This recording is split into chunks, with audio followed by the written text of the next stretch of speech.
ये जो आप और मैं दुआ पढ़ते हैं भाई, सफर की दुआ क्या है? दुआ जरा पढ़ो तो सही।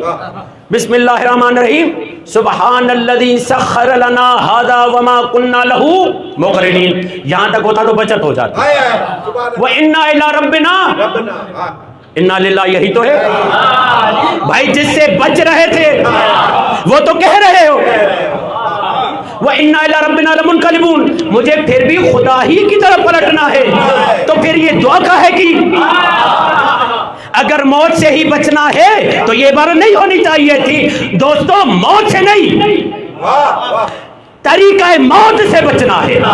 परवरदिगार, मैं हूं अली का चाहने वाला, मुझे एक्सीडेंटली मौत नहीं चाहिए।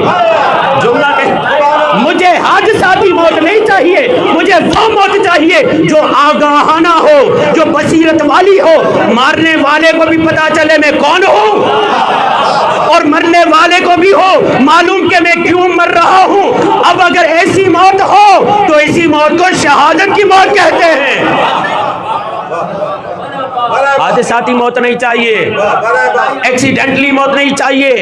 हुसैन मौला ने अपने पैगामात के जरिए ये पैगाम दिया कि अगर तुम्हें मरना आ जाए, और फिर यहां पर मौला अली अलैहिस्सलातु वस्सलाम, सलवात पढ़िए,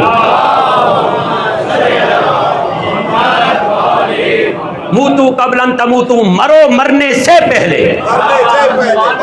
अली वाले मरने से पहले मरे हुए होते, यानी क्या?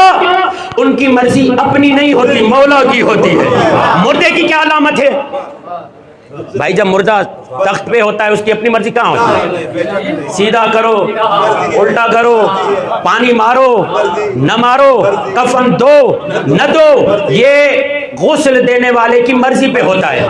गुस्ल देने वाले का काम क्या है? इसे ताहिर करना। जब तक ताहिर नहीं हो सकता, जब तक अपने आप को उसके हवाले न करे। और कुरान और रिवायात में कहा कि सही मैयत वो है जो अपनी मर्जी को आले मोहम्मद के हवाले करे। उसका उठना अली की मर्जी के मुताबिक, उसका चलना अली की मर्जी के मुताबिक, उसकी दीद अली की मर्जी के मुताबिक। अब हुसैन चाह रहे हैं मिना में मुझे वो मिले जो अपनी मर्जी लेकर ना आए, जो अपनी मर्जी न लेकर आए, हमारी मर्जी पे चले, जो हम कहें वो करें।